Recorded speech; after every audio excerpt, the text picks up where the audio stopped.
તાલુકામાં બન્યો છે લૂંટનો બનાવ। વેપારીને છરીનો ઘા મારી ચલાવી છે લૂંટ। સાણંદ શહેરમાં રહેતા માણકોલમાં ફરસાણની દુકાન ચલાવતા ભાવિન સુરેશભાઈ સુખડિયા સાથે લૂંટ થવાનો મામલો સામે આવ્યો છે।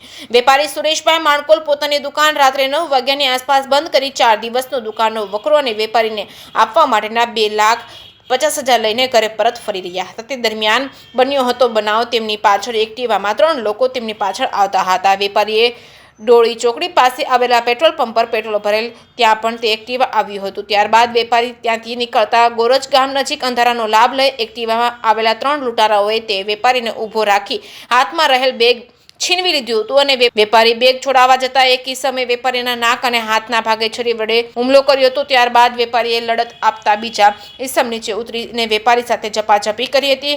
ત્યારે વેપારીના મોઢામાં એક લૂંટારાની આંગળી આવી જતા જ વેપારીએ બચાવવા માટે આંગળી ઉપર બચકું ભરી લીધું હતું, જેમાં તે લૂંટારાની આંગળીનું ટેરવું કપાઈ ગયું હતું। લૂંટારાએ વેપારીના બીજા હાથ પર પણ છરી વડે વાર કરી ભાગી છૂટ્યો હતો। વેપારીને હાથ અને નાક પર કુલ 34 ટાંકા આવ્યા છે।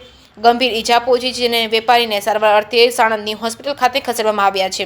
હાલ પોલીસે અજાણ્યા લૂંટારા વિરુદ્ધ ગુનો નોંધી ત્રણેય લૂંટારાના પેટ્રોલ પંપ પરના સીસીટીવી ફૂટેજ પોલીસે લૂંટારાને પકડી પાડવા માટે તજવીજ હાથ ધરી છે।